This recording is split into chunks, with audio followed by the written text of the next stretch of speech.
দখলদারিত্বের মধ্যে আসলো তখনই হচ্ছে এই সিটের সমাধান হয়ে গিয়েছে। আমাদের এই বিশ্ববিদ্যালয়ে আমরা এই যে ফ্যাসিজমের একটি ছোট একটি ভার্সন হচ্ছে ঢাকা বিশ্ববিদ্যালয়। ঢাকা বিশ্ববিদ্যালয়ে যে আমরা স্টেট কল্পনা করি, সেখানে প্রত্যেকটা মানুষ ব্যক্তি পর্যায়ের ফ্যাসিস্ট, অ্যাডমিনিস্ট্রেটিভভাবে ফ্যাসিস্ট, শিক্ষকরা ফ্যাসিস্ট, এবং সেখানে হচ্ছে হলের মধ্যে একটা ফ্যাসিজমের চর্চা হয়। সেই জায়গায় আমাদের ব্যক্তিগত পর্যায় থেকে আমাদের ফ্যাসিজমের ঊর্ধ্বে যেতে হবে।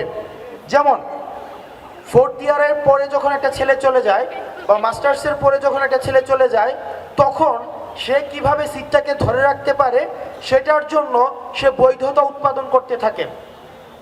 সে এই সিটটাকে ছেড়ে না দেওয়ার জন্য শত ধরনের যুক্তি সে দাঁড় করাতে থাকে। বক্তব্য সংক্ষিপ্ত করছি। বর্তমান যে এই প্রশাসনিক কাঠামো, আপনাদের প্রতি আহ্বান থাকবে, এই যে এই বিশ্ববিদ্যালয়ে খেটে খাওয়া মানুষের ছেলেরা পড়তে আসে, আমাদের দেশের নেতার ছেলেরা বিদেশে পড়ে, বিশ্ববিদ্যালয়ের শিক্ষকদের ছেলেরাও বিদেশে পড়ে। আর নিতান্তই যারা বিশ্ববিদ্যালয়ে পড়ে, নিতান্তই চাওয়া হয় বিশ্ববিদ্যালয়ে না পড়ুক, প্রাইভেটে পড়ুক। আর যারা নিতান্তই বিশ্ববিদ্যালয়ে পড়তে হয়, তারা কিন্তু হলে থাকতে হয় না, তারা হচ্ছে কোয়ার্টারে থেকে তারপরে হচ্ছে বিশ্ববিদ্যালয়ে পড়ে। আমাদের দেশে নেতার ছেলেরা বিদেশে পড়ে আবার নেতা হয়ে দেশে ফিরে আসে।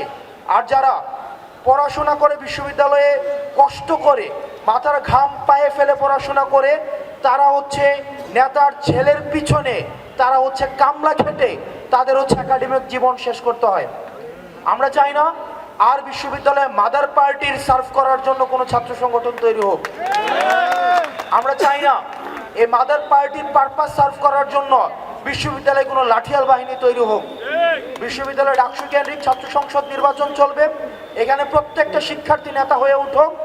সেখানে প্রত্যেকটা শিক্ষার্থী কোনো দলের নেতা না হয়ে শিক্ষার্থীদের নেতা হয়ে উঠুক। আমরা আর ফ্যাসিজমকে, আমাদের এই বিভাজনের মধ্য দিয়ে আর ফ্যাসিজম আমাদের মধ্যে আবার গড়ে উঠুক, সেটা আমরা চাই না।